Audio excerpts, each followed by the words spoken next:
Hey there! So I know you guys, there's been a lot of questions about vacuum packing and canning candy. So it's actually one of my most popular posts on my blog. So I'm going to show you a quick tutorial here on how to do it. It's so simple, and it's great for vacuum packing a lot of different things so that you can really extend the shelf life on them.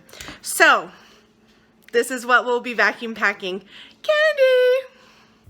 So I'm going to show you how to vacuum pack some foods. This is just some Butterfinger bars I did. You can see how the lid is sealed on. They're not going to come off.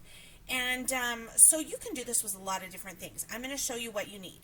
You want to start with your Food Saver. There's other brands. Mine just happens to be Food Saver. But it's your basic machine. You just want to make sure it has the hose attachment.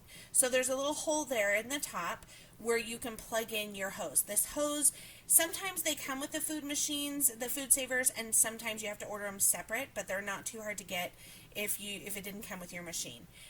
It just plugs the one end in there, and then these are your jar sealing attachments. So they come in two sizes for wide mouth and regular mouth jars. That's very important because the wide mouth will only work on the wide mouth and the regular will only work on the regular. So make sure, the regular won't even fit on the wide mouth. So you want to make sure you get the right attachment for whatever jars you use. I have both because I do use both. Honestly, I use wide mouth more often. But you want it to it'll fit, it'll couple over the top of the jar. So what we're going to do is we're going to fill our mason jar with whatever you want. These are some Halloween candy I got on clearance, which this is the best thing about canning candy and things like this. You can buy your candy after the holidays, buy it on clearance when it's super cheap, and then vacuum pack it in jars. It'll last years and years. You do have to keep it out of the elements, like away from the heat, basically, because it's still chocolate, right? It's still prone to melting, but as far as turning white, how chocolate turns white when it gets old, it won't do that. So once you have your jar full, pack it really good. Just place your lid. You don't need the ring. Place your lid, and then you're going to put the attachment right on, snug down on top. And then you're going to insert the other end of your hose, your vacuum hose, into the top of the lid. Now just press down and let it do its thing.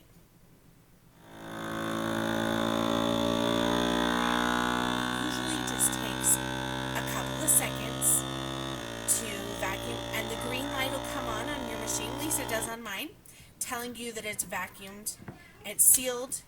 You'll hear a little bit of air escape when you take off the top of the hose, and then just take off your attachment, and you'll be able to tell the lid is pushed in. It's not popping, it doesn't have a pop lid. You can tell it's sealed, and that's it. You're good to go. So here's the cool thing about these.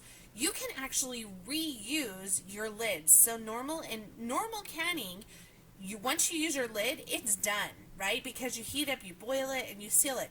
With the vacuum packing, you can actually reuse your lid multiple times. So let me show you this one more time just so you see how simple this really is. I'll speed it up a little faster for this one.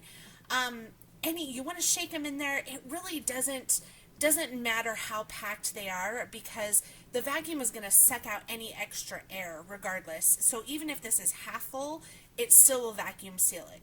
Same process. Put it on, we're going to press it down, get the machine started, and then you can kind of tell when it's winding down, when it's sealed.